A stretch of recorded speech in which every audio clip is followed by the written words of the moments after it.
Unified 911, anong matutulong namin sa'yo? Anya ti maitulong mi ken kapo. Anong may tatabang ko sa imo? Unsay akong ikatabang nimo? Ngini makadabang na misal ka no? Sa anumang wika o dialekto, may tulong na darating sa iyo.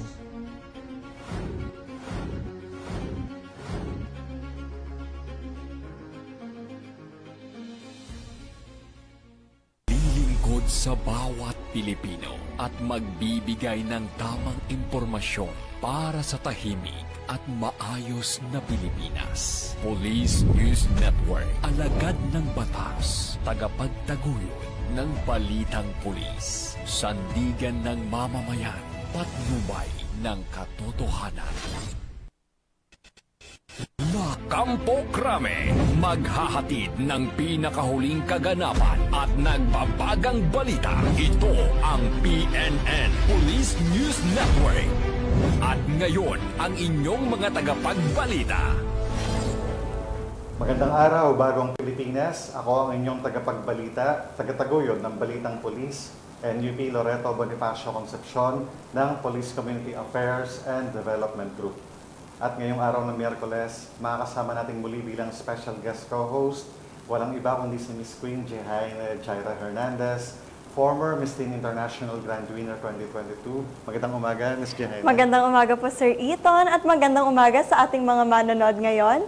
Huwag po nating kalimutan i-like, i-follow at i-subscribe ang page ng Philippine National Police, Police Community Affairs and Development Group, PKG Tagapag-Ugnay at Police News Network. Kami po ay maghahatid sa inyo ng tamang balita, kwento ng pulis at serbisyo para sa mamamayan. At ito ang PNP News Online. Ang pangunahing balita ng Police News Network, alagad ng batas, tagataguyod ng Balitang Pulis.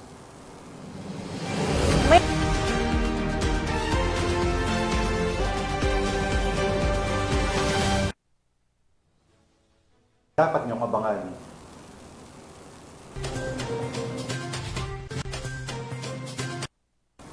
Lalaking ginawang hostage ang kanyang ina, arestado ng PNP sa Mandaluyong City.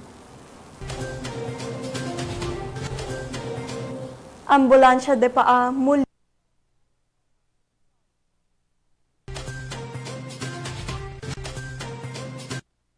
Lalaking may kasong statutory rape, arestado ng mga otoridad sa Samar.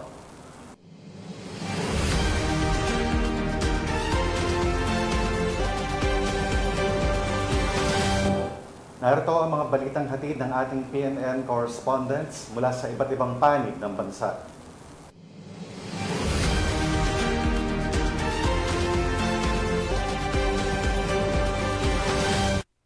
Natin ang balita mula sa bahagi ng Luzon.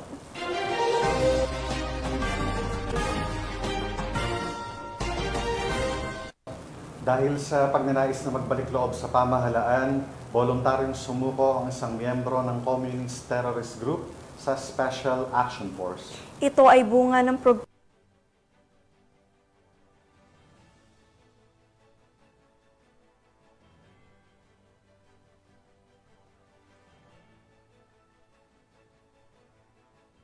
na pinangasiwaan ng 92nd Special Action Company, 9th Special Action Battalion Mobile Intelligence Team ng PNP SAF, katuwang ang Sorsogon City Police Station, Sorsogon Police Provincial Office, iba pang unit ng PNP at Philippine Army ang kusang loob na pagsuko ng isang PSR-listed Communist Terrorist Group member na kinilalang si alias Mark. Si alias Mark ay kabilang sa listahan ng PSR mula sa ikalawang kwarter ng taong 2018 hanggang ikalawang kwarter ng 2022. Sa ilalim ng Larangan 1, Kumiting Probinsya 3 na ngayon kabilang sa Kilusang Guerrilla 1 ng Sub-Regional Committee 3, Bicol Regional Party Committee na kumikilos sa lalawigan ng Sorsogon. Sa kanyang pagsuko, isinuko niya ang isang caliber .357 Magnum. Kasalukuyan siyang sumasailalim sa dokumentasyon at proseso para sa posibleng pagkakasama sa Enhanced Comprehensive Local Integration Program, isang programa ng pamahalaan na layunin tulungan ang mga dating rebelde na makabalik sa normal na pamumuhay sa lipunan.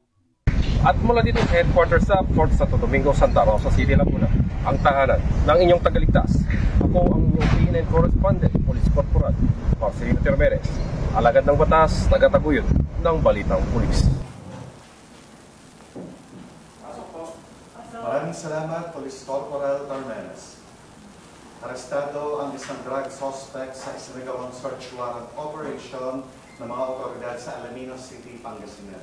Yan ang balitang hatid ni Patrolman Dennis Carenal. Hinalang tulak ng iligal na droga ang arestado sa isang operasyon ng pulisya sa Barangay Palamis, Alaminos City, Pangasinan noong October 20, 2025. Ayon sa ulat ng pulisya, bandang alas 5:50 ng umaga ng ikinasal ng Alaminos City PNP sa pangunguna ni Police Lieutenant Colonel John Ringo Arquintinita ang search warrant operation laban kay alias Cardo, 31 anyos, walang trabaho at residente ng sabing barangay.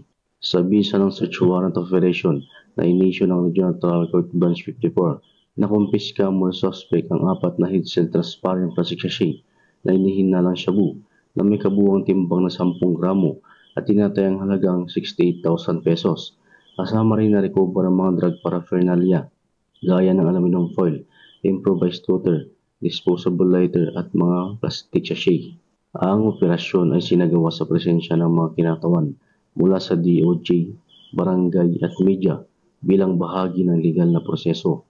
Kasalukuyang hinahanda ang kaso laban sa suspect para sa paglabag sa Republic Act 9165 o ang Comprehensive Dangerous Drugs Act of 2002. Mula dito sa PKG Ilocos Region, ako po ang inyong Police News Network Correspondent, Patrolman Dennis Carenal, alagad ng batas, tagataguyod ng Balitang Pulis.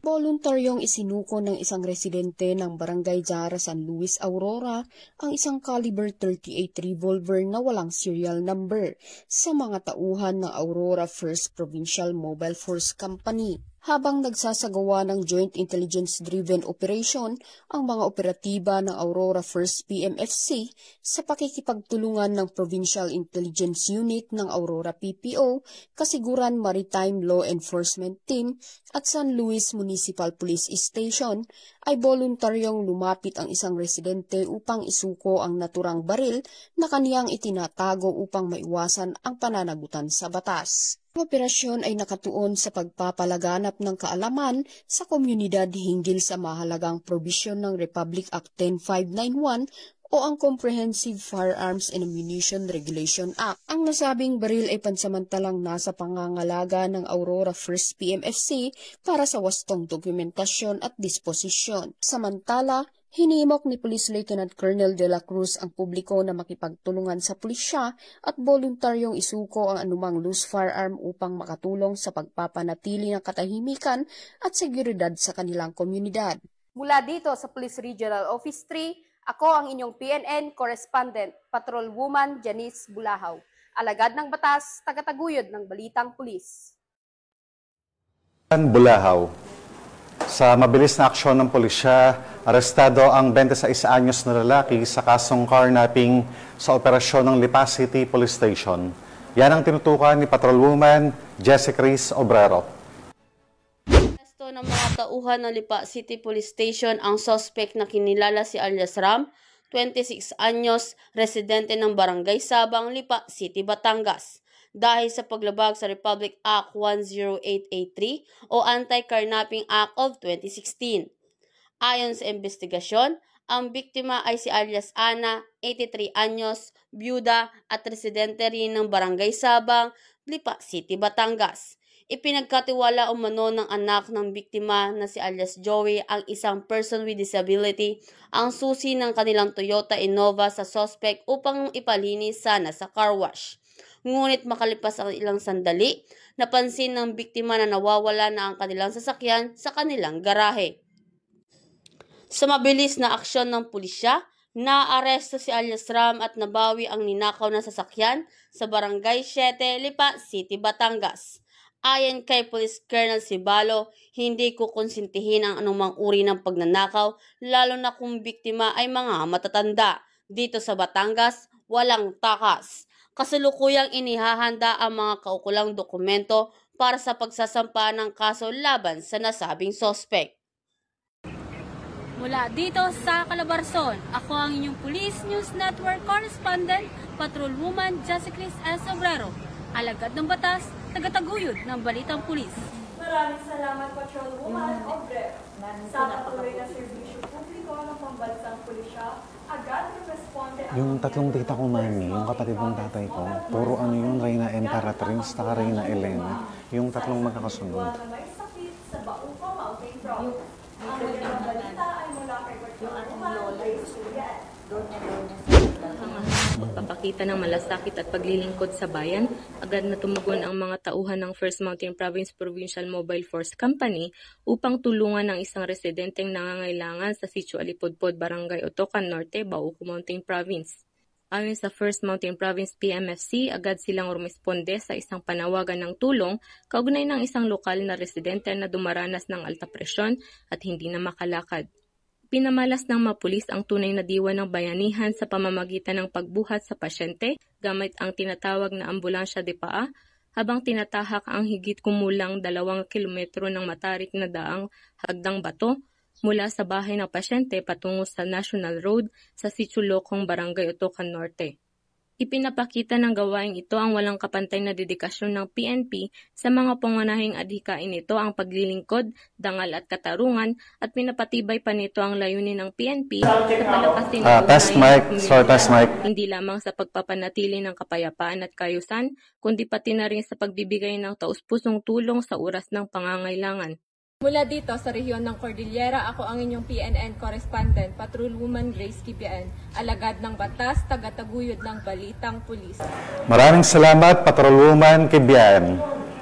Lalaking tumangay ng motorsiklo sa Pasig City, arestado matapos ang matagumpay na operasyon ng Pasig City Police Station. Motorsiklo ng biktima na recover. Ang buong detalye ay mula kay Patrolman Reynan Jade Gravera.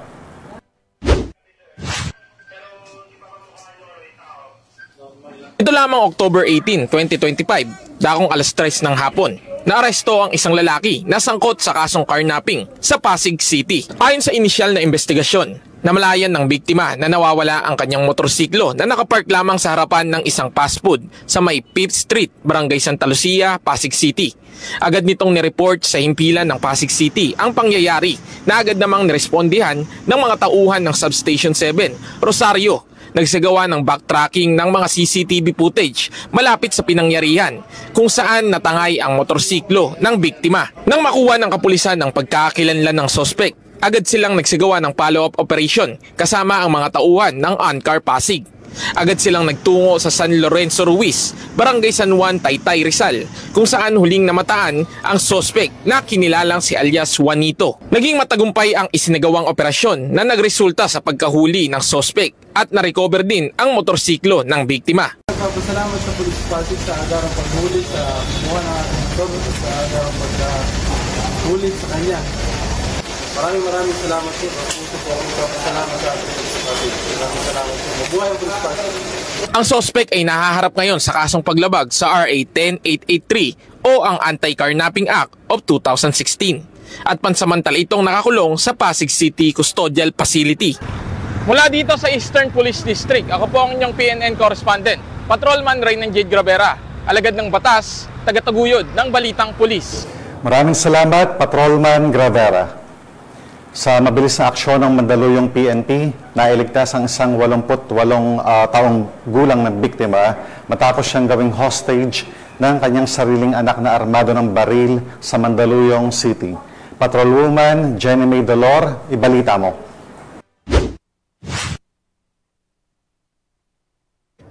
Muling pinatunayan ng Eastern Police District ang mabilis at matapang na pagtugon matapos maaresto ng Mandaluyong City Police Station ang isang lalaki sa kasong alarms and scandal nitong October 19, 2025 sa Barangay Highway Hills, Mandaluyong City. Ayon sa report, dakong alas 12:30 ng madaling araw nang marinig ng mga kapitbahay ang 80 anyos na biktima na sumisigaw at humihingi ng tulong mula sa balkonahe ng ikalawang palapag ng kanyang bahay. Napukaw ang atensyon ng mga kapitbahay at ng bantay bayan kung kaya't humingi ng tulong ang matandang biktima sa kadahilan ng tinatakot siya ng kanyang anak na armado ng baril.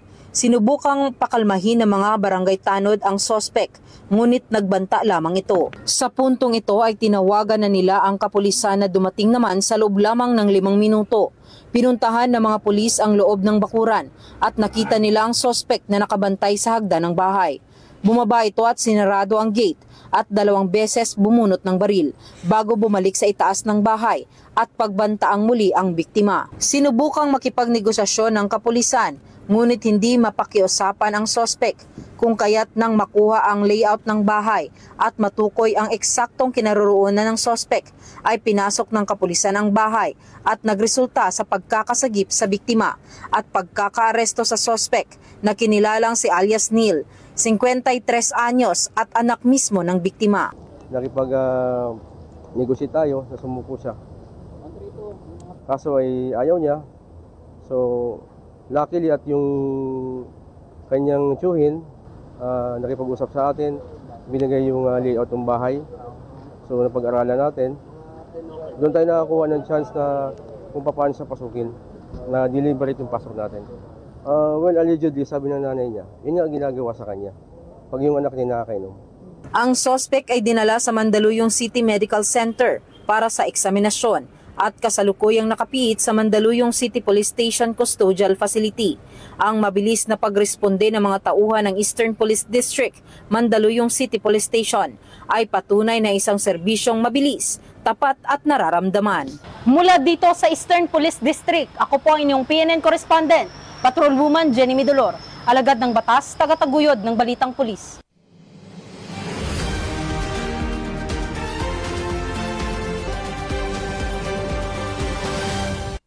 Kaya naman natin ang mga balita mula sa Visayas.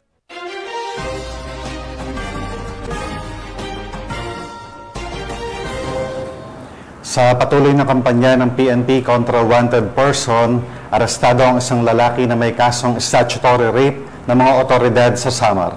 Naaresto ang suspect sa mabilis at agarang aksyon ng PNP upang masiguro ang kaligtasan ng bawat mamamayan at mabigyan ng hustisya ang nabiktima nito. Nakatutok dyan si Patrolwoman Camberley Flores.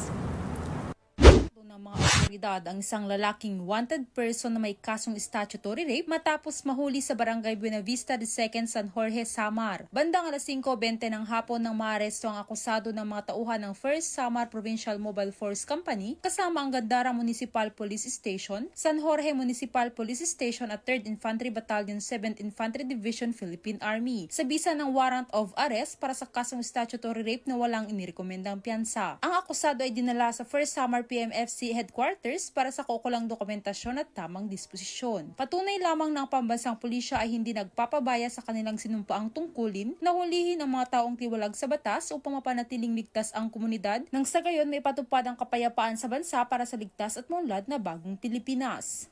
Mula dito sa Tacloban City, ako ang inyong PNN correspondent, Patrolwoman Flores, alagad ng batas, tagataguyod ng Balitang Pulis. Tapos na nilipat ko. Maraming salamat, Patrolwoman Flores. Ngiti sa mga labi ang naiwan sa mga kabataan matapos ang gift giving at Christmas tree lighting na isinagawa ng San Jose PNP. Patrolwoman Julibel Avior sa report. At pusong puno ng diwa ng Pasko ang ginanap na Christmas tree lighting at gift giving activity sa Robinsons Antique San Angel San Jose Antique nito lamang 20 ng Oktubre taong kasalukuyan. Pinangunahan ng personel ng San Jose Municipal Police Station sa pamumuno ni Police Lieutenant Cheryl R. Sapenosa, Deputy Chief of Police, sa ilalim ng direktang supervisyon ni Police Major Jeremy Ayan R. Mangbanwa, Acting Chief of Police, ang nasabing aktibidad na inisyatiba ng Robinsons Antique. Layunin ng programa na ipalaganap ang kabutihan, pagkakawanggawa at diwa ng volunteerismo sa hanay ng makalahok at makatuwang na institusyon. Bilang bahagi ng selebrasyon, 45 bata mula sa Malayba Child Development Center na binigyan ng mga regalo, dahilan upang magdingning ang kanilang mga ngiti at maramdaman ang tunay na diwa ng Pasko. Dumalo rin sa nasabing okasyon sina Mr. Irving Wu, Attorney Paul Joseph Ontaran, Municipal Mayor ng San Jose de Buena Vista, Vice Mayor Christian Buboy Panusing, PCMS Annabel G. Dumlao, Chief ng PICAD, at ang pamunuan at mga kawani ni Robinsons Antique. Sa seremonya ng Christmas tree lighting, mas lalong nagdingning ang kapaligiran kasabay ng masasayang awitin at ngiti ng mga batang nakatanggap ng regalo. Ipinakita nito na higit pa sa pagiging pamilihan, ang Robinsons Antique ay naging sentro ng pagmamahalan, pagkakaisa at malasakit sa kapwa ngayong panahon ng Pasko. Ang pagdalo at pagkikisa ng San Jose MPS sa ganitong mga makabuluhang gawain ay patunay na ang PNP ay hindi lamang tagapangalaga ng kapayapaan, kundi tagapagtaguyod din ng malasakit, pagkakaisa at pagmamahalan sa komunidad, alinsunod sa isinusulong ng bagong PNP para sa bagong Pilipinas, serbisyong mabilis, tapat at nararamdaman. Mula dito sa Police Regional Office 6, ako ang inyong Police News Network Correspondent, Patrolwoman Julibel Alvior, alagad ng batas, tagataguyod ng balitang pulis. Maraming salamat, Patrolwoman Alvior. Cebu Police Provincial Office nakiisa sa isinagawang ASEAN-IPA Interagency Meeting na ginanap sa Lapu-Lapu City. Ito ay bilang paghahanda sa paparating na ASEAN Summit 2026. Ang buong report ay hatid ni Patrolwoman Nikia Cañedo. Nakibahagi ang Cebu Police Provincial Office sa ASEAN Inter-Parliamentary Assembly Interagency Meeting na ginanap noong Oktubre 20 taong kasalukuyan sa Savoy Hotel, Mactan, Newtown, Lapu-Lapu City bilang bahagi ng masusing paghahanda para sa dalalapit na ASEAN Summit 2026.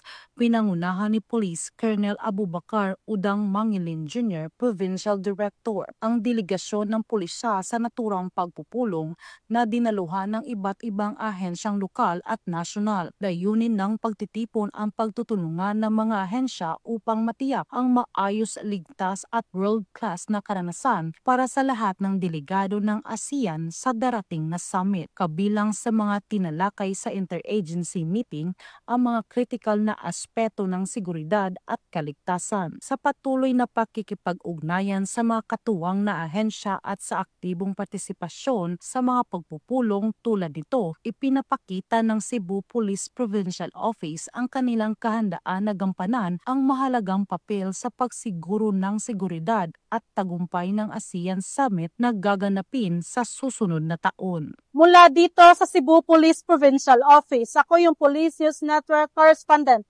Patrolwoman Nikia Cañedo, alagad ng batas, tagataguyod ng balitang pulis.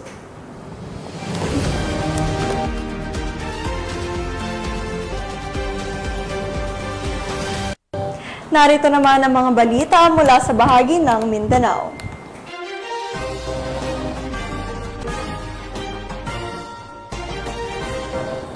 Hindi na nakapalagpa ang isang lalaki matapos ang buy-bust operation ng Balingasag PNP sa Misamis Oriental. Naaresto ang suspect sa tulong ng komunidad at kapulisan upang masugpo ang banta ng iligal na droga upang mapanatili ang kapayapaan at kaligtasan ng bawat mamamayan. Nakibalita dyan si Patrolwoman Danessa Berdos. Minasin ka tungoda, ikaw ang gidakop na ko sala nga pagmamaligya sa illegal na droga.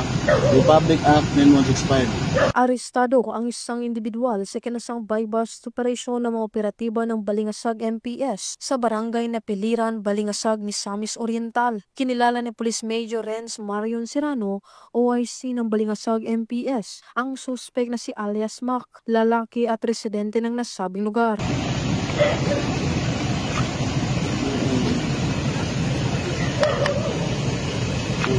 Okay. Sa kinasang operasyon ng mga operatiba ay nakumpiskang maliliit na pakete ng hinihinalang shabu at isang 500 peso bill na ginamit bilang buy-bust money at iba pang mga non-drug items. Nahaharap ang suspect sa kasong paglabag sa RA 9165 o Comprehensive Dangerous Drugs Act of 2002. Mula dito sa Camp Capistrano, Gusa, Cagayan de Oro City, ako ang inyong Police News Network Correspondent, Patrolwoman Danessa Berdos, alagad ng batas, tagataguyod ng balitang pulis. Maraming salamat, Patrolwoman Verdos. Matapos tumama ang malakas na lindol sa Davao Oriental, nagsagawa ng relief operation ang mga miyembro ng Regional Mobile Force Battalion 13 sa mga pamilyang labis na naapektuhan ng sakuna. Patrolwoman Joanna Cawile sa report. Nagbigay ng seguridad at tulong ang mga tauhan ng Regional Mobile Force Battalion 13 sa isinagawang pamamahagi ng mga relief goods para sa mga biktima ng lindol sa Barangay Mercedes, Caraga, Davao Oriental. Pinangunahan ang aktibidad ni Police Brigadier General Marshal Mariano P. Maestrado IV, Regional Director ng Police Regional Office 13, katuwang si Police Lieutenant Colonel Michael B. Losada, Officer in Charge ng Regional Mobile Force Battalion 13. Layunin ng operasyon na matiyak ang maayos at ligtas na pamamahagi ng tulong sa mga residenteng lubos na naapektuhan ng kalamidad. Sa tulong ng RMFB 13, naging organisado at mapayapa ang distribusyon na nagbigay daan upang mabilis na maihatid ang ayuda sa mga nangangailangan. Bukod sa pagbibigay seguridad, aktibong nakibahagi rin ang mga tauhan ng RMFB 13 sa aktwal na pamimigay ng mga relief goods. Ang kanilang presensya ay nagbigay ng kapanatagan at inspirasyon sa mga residente na nakaramdam ng suporta at malasakit mula sa kapulisan. Muling pinatunayan ng RMFB 13 ang kanilang tunay na diwa ng paglilingkod at malasakit sa kapwa. Sa panahon ng sakuna, ipinapakita ng mga pulis na hindi lamang sila tagapagpatupad ng batas kundi katuwang ng bawat mamamayan sa pagbangon, pagkakaisa at pag-asa. Mula dito sa Police Regional Office 13, ako ang inyong PNN Correspondent, Patrolwoman Joanna Kawili, alagad ng batas, tagataguyod ng Balitang Pulis. Maraming salamat, Patrolwoman Kawili.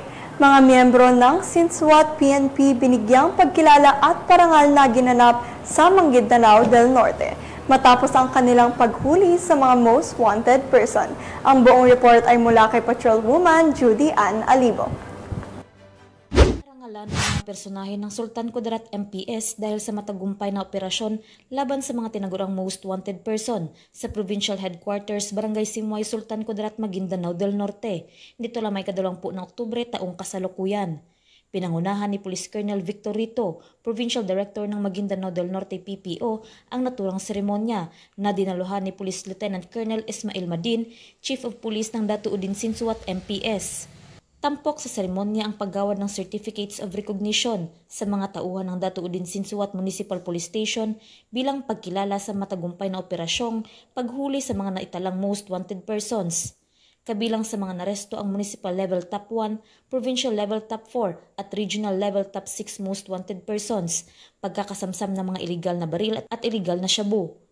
Pinuri ni Police Colonel Rito ang katapangan at profesionalismo ng mga kasapi ng operating units at binigyang diin na ang tagumpay ng operasyon ay bunga ng pagkakaisa at maagap na pagtugon ng kapulisan.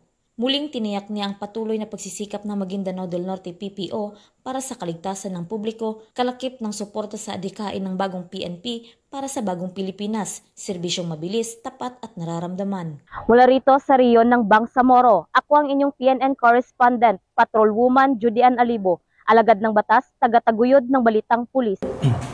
Maraming salamat, Patrolwoman Alibo. At yan ang mga balitang nakalap ng ating PNN correspondents mula Luzon, Visayas at Mindanao. At bago pa tayo muling magtapos, gusto ko pong muling magpasalamat sa ating masusugod na televiewers ng Police News Network at syempre pa sa ating special guest co-host this morning po, walang iba kundi si Ms. Jehaina Jaira Hernandez. Maraming salamat sa pagpapaunlak ng aming imbitasyon na maging special guest co-host ng programang ito, Ms. Jaira. At baka may nais kang gustong sabihin, ipaalam o pasalamatan or ipromote na upcoming events, Ms. Jaira. Yan, maraming salamat po, Sir Eton, at sa Police News Network sa muling pag-ibita sa akin bilang inyong co-host. At binabati ko rin po ang aking relatives mula sa Laguna, Nueva Ecija at sa Canada. At pinapasalamatan at binabati ko rin po si Acting Chief PNP Police Lieutenant General Jose Melencio Nartates Jr., Police Major General Roderick Augustus Alba, the Director for Police Community Relations, PKG Command Group na pinamumunuan ni Police Brigadier General Marvin Joe Saro, Police Colonel Joel Serrano, Police Colonel Adonis Guzman at Police Colonel Joel Ada. Sa lahat ng personal ng Police Community Affairs and Development Group at sa lahat ng magigiting na pulis sa buong bansa, maraming salamat sa inyong serbisyo para sa isang ligtas na pamayanan. Ms. Jaira, nais ko rin batiin yung mga taga-finance service, no? Particular dyan sa 17, sina Ma'am Tess. Maraming salamat sa pag-assist po kanina doon sa payslip lag. Thanks so much. At mga ka-PNN, 64 days na lang po at Pasko na.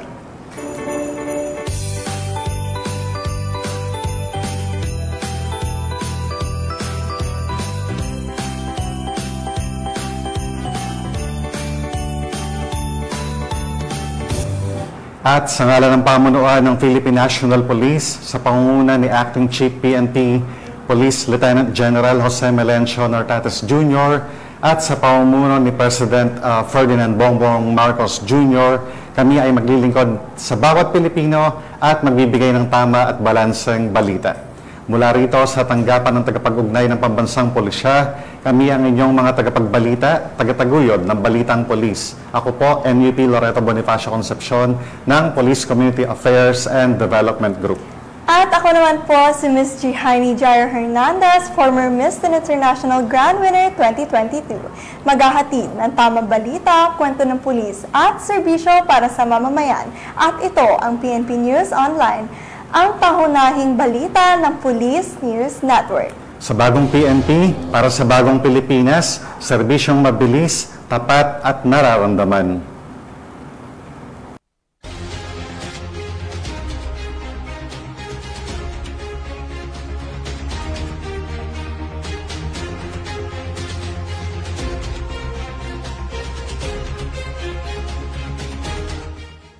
Police News Network, alagad ng batas, tagapagtaguyod ng balitang pulis.